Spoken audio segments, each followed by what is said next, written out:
बड़ी स्क्रीन और हाथ में पॉपकॉर्न लेकर मूवी देखना भला किसे पसंद नहीं, लेकिन कुछ ऐसे राज होते हैं जो मूवी थिएटर वाले आपको कभी भी बताना नहीं चाहेंगे। आज की हमारी इस वीडियो में हम कुछ ऐसे राज से पर्दा उठाएंगे जो सिनेमा हॉल वाले हमसे छुपाते हैं। सिनेमा हॉल में भीड़ देखकर या किसी ऑनलाइन टिकट बुकिंग वेबसाइट पर हाउसफुल देखकर आप भी सोचते होंगे कि टिकट बेचकर सिनेमा हॉल वाले बहुत प्रॉफिट कमाते होंगे, लेकिन जितना आप सोच रहे हैं उतना पैसा सिनेमा हॉल वाले टिकट बेचकर नहीं कमाते। शुरुआती 2 महीने इनका मार्जिन बहुत कम होता है। इन्हें टिकट बेचकर कमाए गए पैसों में से केवल 10% से 25% ही मिलता है। उसमें भी स्टाफ, मेंटेनेंस जैसे एयर कंडीशनर आदि में खर्च हो जाता है। फिर टाइम के साथ साथ ये मार्जिन बढ़ता जाता है, लेकिन तब तक दूसरी फिल्म लग जाती है और ये साइकिल फिर से शुरू से चलती है। तो फिर आप सोच रहे होंगे कि आखिर इनकी कमाई होती कैसे है। इसका जवाब है खाने पीने और आदि चीजों को बेचकर। क्या आपने गौर किया है कि टिकट से ज्यादा महंगे तो यहाँ के पॉपकॉर्न, कोल्ड ड्रिंक्स होती है, जो कोल्ड ड्रिंक आपको बाहर 30 से 35 रुपए में मिल सकती है, उससे भी कम ड्रिंक आपको यहाँ 4 से 5 गुना रेट पर मिलती है। 20 रुपए का पॉपकॉर्न 200 से 250 रुपए में बेचा जाता है। बाकी खाने की चीजों के साथ भी ऐसा ही है। पिछले साल आपने ध्यान दिया हो तो फेसबुक पर टेलीविजन अभिनेत्री गरिमा गोयल ने इस पर बात की थी और इसे मल्टीप्लेक्स की लूट बताया था। उन्होंने बताया था कि टिकट मैंने 250 की ली है और ये पॉपकॉर्न 280 रुपए का। आपने भी ये गौर किया होगा कि कई सिनेमा हॉल हिट फिल्मों को 3 महीने बाद भी लगातार दिखाते रहते हैं। वो इसलिए कि तब इनका प्रॉफिट मार्जिन 80 से 90% तक बढ़ जाता है। पायरेसी क्या है ये तो सब जानते हैं और पायरेसी से फिल्मों की कमाई पर सीधा और बहुत बुरा असर पड़ता है। इसके लिए भी हम ही जिम्मेदार, क्योंकि हमसे अधिकतर बिना पैसे खर्च किए गलत तरीके से इंटरनेट से फिल्में डाउनलोड करके देखना चाहते हैं। कई लोग तो फिल्म रिलीज होने वाले ही दिन चोरी से या कर्मचारियों की सांठगांठ के जरिए सिनेमा हॉल से फिल्म को रिकॉर्ड करके इंटरनेट पर डाल देते हैं। हम आपको बता दें कि यह संगीन अपराध है। आपने भी कई बार दोस्तों से लेकर कोई नई फिल्म देखी होगी तो उसमें आपको ऑडियंस के हिलते सिर या उनकी आवाजें जरूर सुनाई दी होगी। उड़ता पंजाब और ग्रेट ग्रैंड मस्ती के बारे में पता होगा कि फिल्म रिलीज होने से पहले ही इंटरनेट पर HD क्वालिटी में लीक हो गई थी, जिसके चलते फिल्म बनाने वालों को काफी नुकसान उठाना पड़ा। अमेरिका में इसी सांठगांठ को रोकने और पायरेसी पर लगाम लगाने के लिए motion association picture cinema hall के स्टाफ को $500 यानी लगभग 35,000 रुपए का इनाम देती है अगर उन्होंने ऐसे किसी व्यक्ति को पकड़ा जो पायरेसी करने की या फिल्म को रिकॉर्ड करने की कोशिश कर रहा होता है। आपने एडल्ट रेटिंग वाली मूवी के बारे में जरूर सुना होगा जिसे A सर्टिफिकेट मिला होता है, यानी कि 18 साल से ऊपर वाले ही इस फिल्म को देख सकते हैं। लेकिन इस नियम को कुछ ही सिनेमाघर सख्ती से फॉलो करते हैं। ऐसा इसलिए भी होता है कि 18 से कम उम्र के बच्चे ऐसी फिल्में देखने के लिए किसी बड़े उम्र के भैया या आदमी से टिकट खरीदवा लेते हैं। दूसरा कारण यह कि मल्टीप्लेक्स में कई फिल्में एक साथ चलाई जाती है, इसलिए शुरुआत में चेकिंग के दौरान गार्ड उनकी टिकट पे फिल्म का नाम या रेटिंग पर ध्यान नहीं देते, जिसके चलते ऐसा होता है। और कई जगह जानबूझकर अनजान बना जाता है क्योंकि उन्हें बस पैसों से मतलब होता है।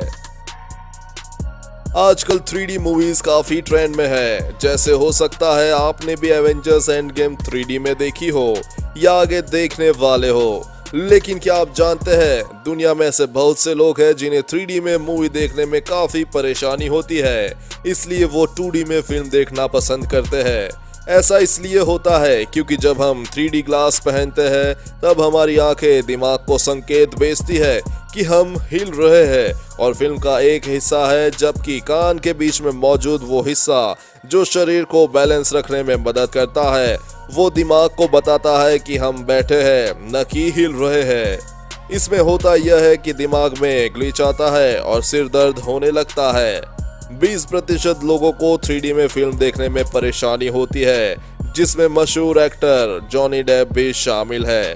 इसके अलावा अगर किसी मल्टीप्लेक्स में 3D फिल्म देखने गए हो तो ग्लास पहनने से पहले उसे अच्छे से साफ कर ले, क्योंकि लगातार शो होने के कारण कोई गारंटी नहीं है कि इससे पहले वाले शो में उसे किसने पहना था और आपके पहनने के लिए कितना साफ और सुरक्षित है, ताकि आपकी आंखों को कोई संक्रमण न हो।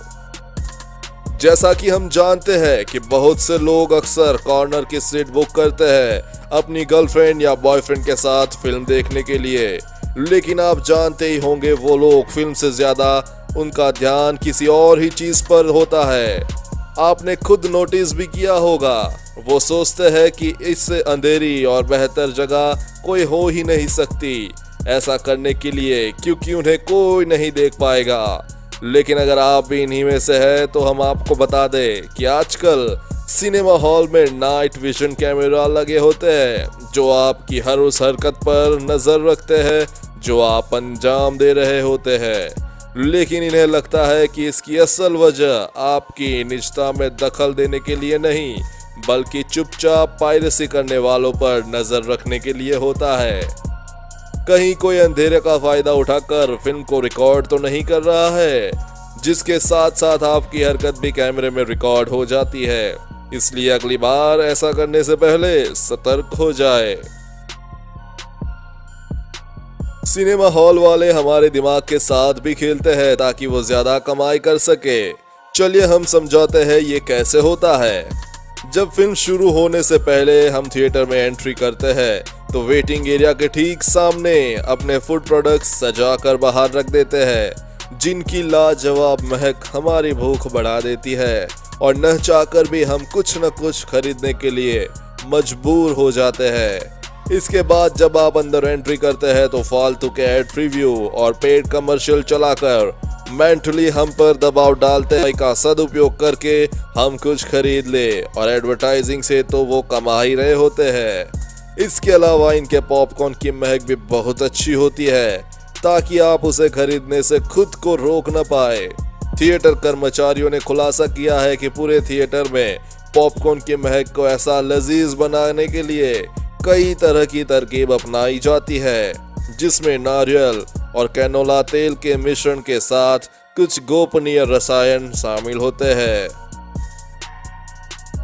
सिनेमा घरों में शोर का स्तर खतरनाक हो सकता है। Centre for hearing and communication के अनुसार कुछ सिनेमा घरों में शोर का स्तर इतना ज्यादा होता है कि वो आपकी सुनने की काबिलियत को कम कर सकता है। खासकर एक्शन मूवीज में जो पॉपकॉर्न हम बड़े चाव से खाते हैं वो जरूरी नहीं कि फ्रेश हो सकता है कि वो 1 से 2 दिन पुराने हो, क्योंकि खुद कुछ सिनेमा मालिकों ने स्वीकारा है कि पॉपकॉर्न की खासियत है कि वो 1 से 2 दिन तक खराब नहीं होते, इसलिए उन्हें फेंकने की बजाय बेच दिया जाता है। आप जिस सीट पर नहीं कि सही से साफ हो, इसलिए बैठने से पहले एक बार ऊपर और नीचे देख लेना चाहिए कहीं कोई च्युइंगम तो नहीं चिपकी हुई है और सफाई ठीक से तो है, क्योंकि सफाई वाले स्टाफ को एक शो खत्म होने के बाद कुछ ही मिनटों का समय मिलता है पूरे हॉल को साफ करने के लिए, जिसमें ढंग से सफाई कर पाना नामुमकिन है। कई बार तो सीट के नीचे बच्चों के लोडेड डायपर भी मिले हैं। आपको हमारी ये वीडियो कैसी लगी हमें जरूर बताइएगा, और ऐसे ही वीडियो देखने के लिए बने रहिए हमारे साथ। चलिए दोस्तों, फिर मिलते हैं एक और नए वीडियो के साथ। धन्यवाद।